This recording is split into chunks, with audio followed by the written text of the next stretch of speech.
We want to start by just finding out what's your, you may have more than one issue, but what's your biggest issue with Skip? It's not just Skip, it's sports writers, sports media in general, where everything's generalities, right?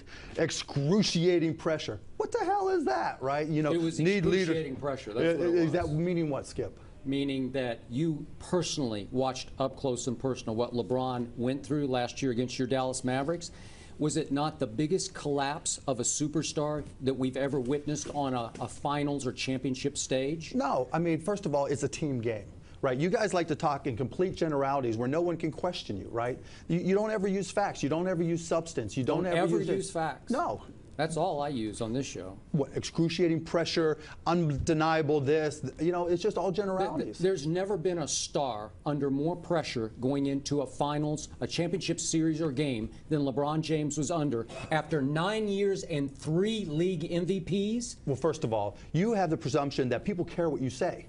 They don't. That when the guys go out there, when guys go out there, I'm talking about media in general. When guys get ready to play and they're in the locker room, they're not thinking, okay, well, what's written, what's going to be written, what's being said, right? I mean, they're getting prepared. And if you've got a good coach and you've got a good culture, then guys are ready to play no matter what. Like you guys were just talking about, you know, Miami wanted it more or less. Like that is just such horse, you know what, right? There's no such thing as it's not that Oklahoma City don't want it more. I think Miami was better prepared to play the game than Oklahoma City in terms of adjustments and changes. Now, if you want to talk about double teams and how they were used, whether or not they should have played zone, what defensive structure was in place, that's a valid conversation. But just saying they wanted it more, that's ridiculous. Okay. When you're Kevin Durant and you're Derek Fisher and you're Russell Westbrook, etc., and you're at that closeout game, there's nobody that wants it more. It's just a question of who executes better, and then you decide why. Who played harder in the last games? Miami did every game. LeBron played harder than Kevin Durant did 4 straight games. That is the most ridiculous thing any sports writer has ever said. Now, if you think when Kevin Durant walked off the court, you thought, yeah, I didn't play quite hard enough, right? Now, you can say like he wasn't put in a position to succeed. You could say that they didn't run the right plays. They didn't get the ball to him on the block enough. And if you were smart, you'd come out and you'd have substance. You say, you know what? This is how many plays they ran to him on the block. Here's how Miami defended it. Now, you can also argue that the Pat Riley way is always the same way all the time. Miami played it the same way all the time, and then we can have a discussion about adjustments. Like last year, did we play harder than the Heat? Is that what you think it was? No, I don't.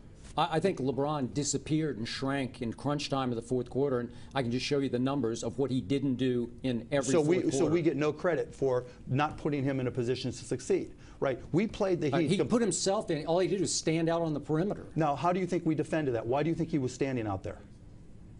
You didn't have to defend it. Oh, right. So no matter what we did, he was just going to stand there and do nothing. Well, that's all I saw. That was a lot of it. That's exactly right, Chip. And hope that's that all Dwyane you Wade saw. Saved the day for him. You're exactly right. That's all you saw. You didn't look, right? I mean, and that's a complete insult to us to say, you know what, the adjustments that we made. What did you do to force him out there? We had like 6, 7 different types of matchups in our zone, right? And we played man-to-man, and we had a variety of different switches, right? So we knew that 90% of his shots were going to come from the left-hand side, right? We knew that if you gave him room from the left, he was going to drive. Now, we didn't have the athletes that Oklahoma City did, so we had to plan differently. Sure. So we need to make sure that we pushed him out away, and then we gave him different looks every time he had the ball, because just making him forcing him to make a decision, right, to think about what he had to do, taking the time to read. Are we in a zone? What type of zone we're in? How are we matching up? What type of rotations are we in? Making him think made them pass the ball around the perimeter, which gave us a chance to adjust, right? Now, they're smarter. They're a better team this year. They deserve to win this year. But, you know, that's the way we played it. And so it wasn't just LeBron. LeBron actually played it right more often than not. He made the right pass to the right guy who didn't make the right play. And that's exactly what we wanted. We wanted to get the ball out of their hands and into the hands of somebody else. We wanted him to play Michael Jordan and make somebody play Steve Kerr. Now, last night, Mike Miller. They had several Steve Kerrs they in this had series. Everybody stepping up, and they deserved every bit. You know, so but you're talking generalities, and just no, to say you are. Okay, you spewed out some generality about the players don't care. Okay, let me tell you that for a fact, and Stephen A. can validate this. LeBron James listened to what I said for about what, 8 years? Because that's all I heard. He said I was his Howard Cosell.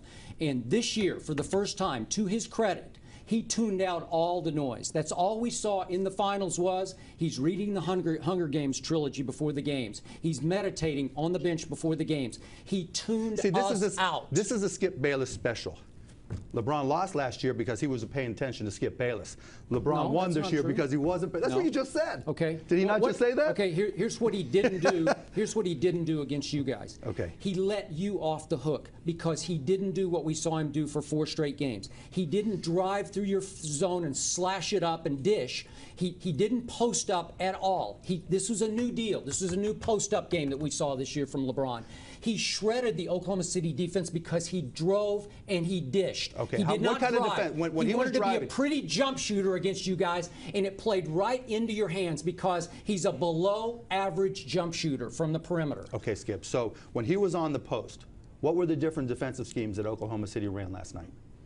They used Sefolosha on him. They used Durant on him. When he was in the post, what were the different defensive schemes that they used? Ibaka was supposed to come hard. He was supposed to come hard, right? And he did not come hard. He let LeBron get to the rim repeatedly, and Perkins was nowhere to be seen. I just asked a simple question. Yeah, I just told you. No, you said so-and-so was supposed to. No, they doubled from down, right? And they doubled and they passed and they hit their open shots, right? When they kept on doubling, they changed, right? Because they passed it out. Mike Miller hit open shot. But that's just one example. Did he get in the lane against you guys last year? Not at all in the fourth quarter. Now, why do you play a zone, Skip? Well, again, I've seen him slash up any kind of defense when he feels like it. Skip, one of the things about He's a freight train. You just said you don't have the athletes that they have. Right, and that's why we play more zone than possibly Oklahoma City did, because we had smarter players who are not necessarily as athletic.